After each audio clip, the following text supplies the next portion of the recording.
Assalamualaikum warahmatullahi wabarakatuh. Halo teman-teman, apa kabar kalian semua dan selamat datang kembali lagi di Reborn Sundanime Channel. Pada video kali ini, kembali aku bakal membahas alur cerita manga Jujutsu Kaisen tepatnya di chapter 209 sampai 210.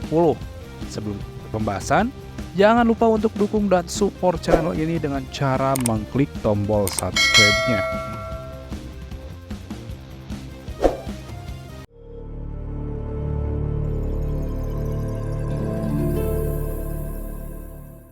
Oke guys, masuk di awal cerita, di mana kali ini kita diperlihatkan bagaimana situasi yang terjadi di dalam koloni tempat pertarungan Cooling Game pada tanggal 14 November 2018 tengah malam.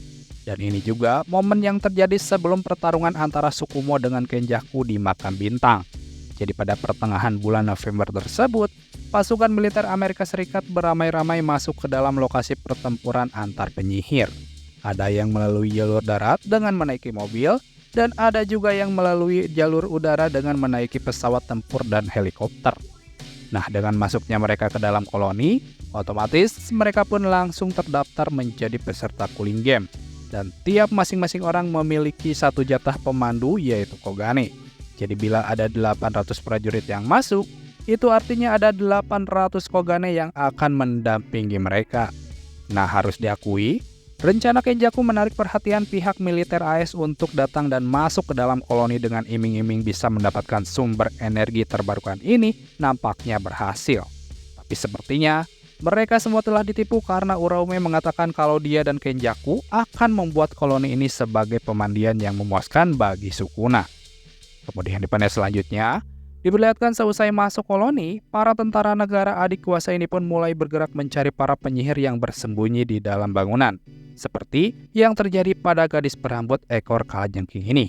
Ketika dia di dalam kamar, tiba-tiba saja dia disergap oleh pasukan militer AS dengan menggunakan senjata yang bisa membuat seseorang tak sadarkan diri. Setelah berhasil dilumpuhkan, lalu para penyihir dikumpulkan dan diangkut ke dalam sebuah truk yang mungkin nantinya akan dibawa ke negara mereka. Karena dalam proses penangkapannya terbilang sangat mudah, bagi sebagian pasukan yang disebut mendali perak, mengatakan bahwa para cenayang ini bukanlah apa-apa, tidak seperti yang dikatakan oleh Let Chen. Namun, ada juga sebagian kelompok prajurit yang diberi nama mendali perunggu mengungkapkan kalau itu tidak benar sepenuhnya. Mereka terpaksa membunuh targetnya lantaran granat taser maupun peluru kaliber A50 tidak mampu menembus kulit tubuhnya. Salah satu ketua pasukan tersebut pun dengan detail memberitahukan jika penyihir yang ia temui memiliki baling-baling seperti helikopter di kepalanya. Dia dan teman-temannya hampir terbunuh ketika bertarung dengan penyihir tersebut. Ia pun berpendapat pasti ada berbagai jenis penyihir dan ia yakin masih ada yang jauh lebih kuat lagi. Sementara itu di lokasi berbeda, diperlihatkan beberapa pasukan militer AS justru berhasil dilumpuhkan oleh salah satu peserta kuat Cooling Game bernama Iori Hazenoki. Pria yang bisa mengubah bagian tubuhnya menjadi bom ini mulai menyadari tentang perkataan bosnya yaitu Registar tentang tujuan permainan berdarah ini. Jadi dugaan Regi saat itu, Kenjaku akan menjatuhkan bom ketika hanya yang terkuat yang tersisa, kemudian ini akan menemui tujuan akhirnya. Dan ya, dugaan Regi ini memang tidak salah, mengirim pasukan non-penyihir untuk melawan para player, supaya bisa meningkatkan energi kutukan koloni dan mengakhiri proses penyatuan Tengen memang rencana dari Kenjaku. Karena energi kutukan di tiap koloni selain Tokyo dan Sendai masih belum cukup, sebagai jaminan Kenjaku pun mengirimkan berbagai pasukan nasional yang ia rasa akan mengakibatkan pertarungan yang tidak akan terlalu intens. Menurutnya, player mungkin bukan masalah, namun mereka yang berinkarnasi mungkin akan melawan. Kalau korbannya banyak, militer akan mundur sementara player tidak akan tertarik menyerang karena poinnya sedikit. Dan alasan Kenjaku mengirim pasukan militer pada pertengahan malam, yaitu dia ingin menciptakan energi kutukan dari para prajurit yang berasal dari luar Jepang itu dengan momen kematian. Agar planning ini tercapai, Kenjaku sudah mengerahkan ribuan roh terkutuk ke dalam koloni karena malam hari merupakan waktu bagi mereka mencari mangsa.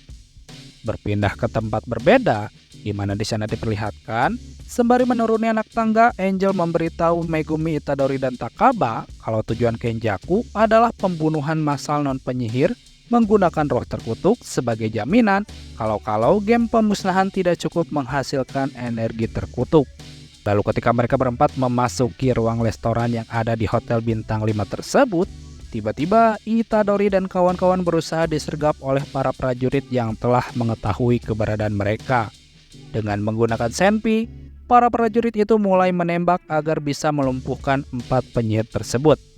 Melihat hal itu, menurut putra Toji Zenin, pasukan militer ini datang kemari bukan untuk melindungi. Agar semuanya jadi jelas, Megumi berencana akan bertanya langsung pada mereka. Lanjut ke chapter berikutnya, di mana di awal panel diperlihatkan ada 3 orang gadis remaja yang dimana kondisinya ini sangat memprihatinkan. Tubuhnya kurus dengan menggunakan baju compang-camping. Mereka bertiga hidup di daerah kumuh yang dipenuhi dengan sampah. Nah, salah satu dari 3 gadis tersebut memiliki wajah yang mirip dengan Hana Kursu. Karena tidak mempunyai uang, mereka pun terpaksa memakan makanan sampah yang ternyata disediakan oleh sesosok kutukan yang bisa berganti ekspresi yang telah mereka sadari itu bukanlah ibu mereka. Kemudian masuk ke panel berikutnya, di mana di sini diperlihatkan Megumi Fushiguro dan kawan-kawan akhirnya berhasil menahan salah satu prajurit yang rupanya dia adalah asli orang Jepang.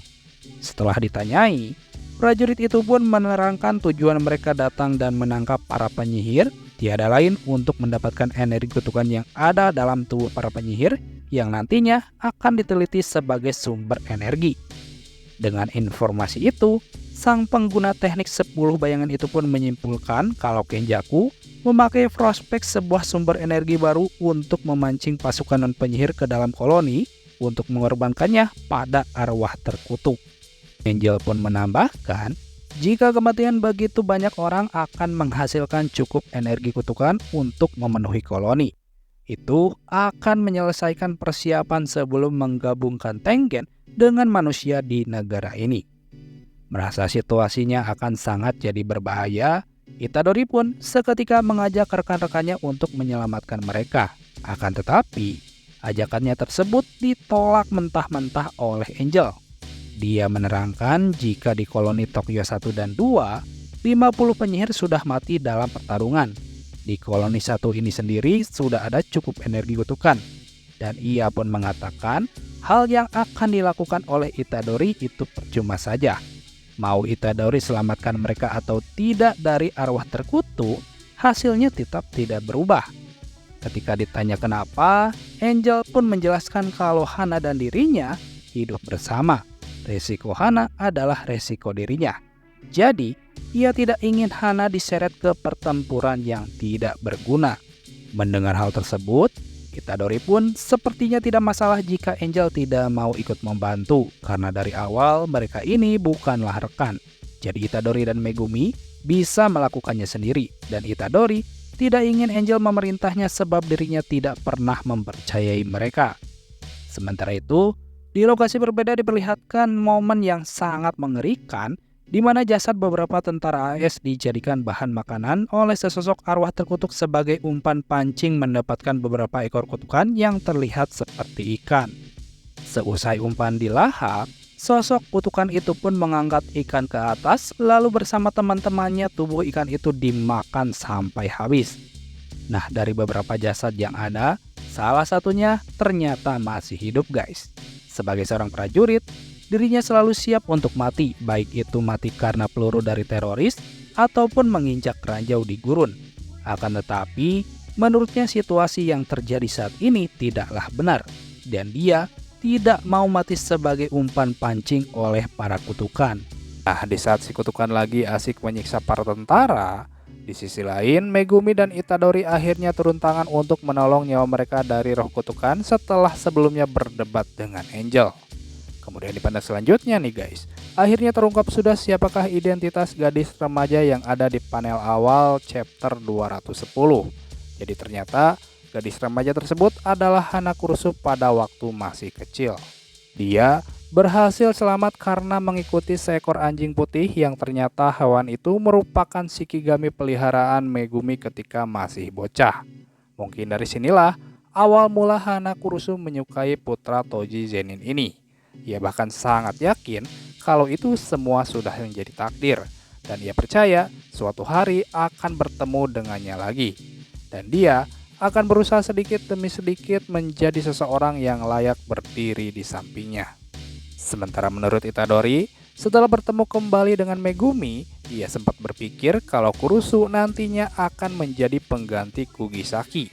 Akan tetapi, itu dibantah keras oleh Megumi.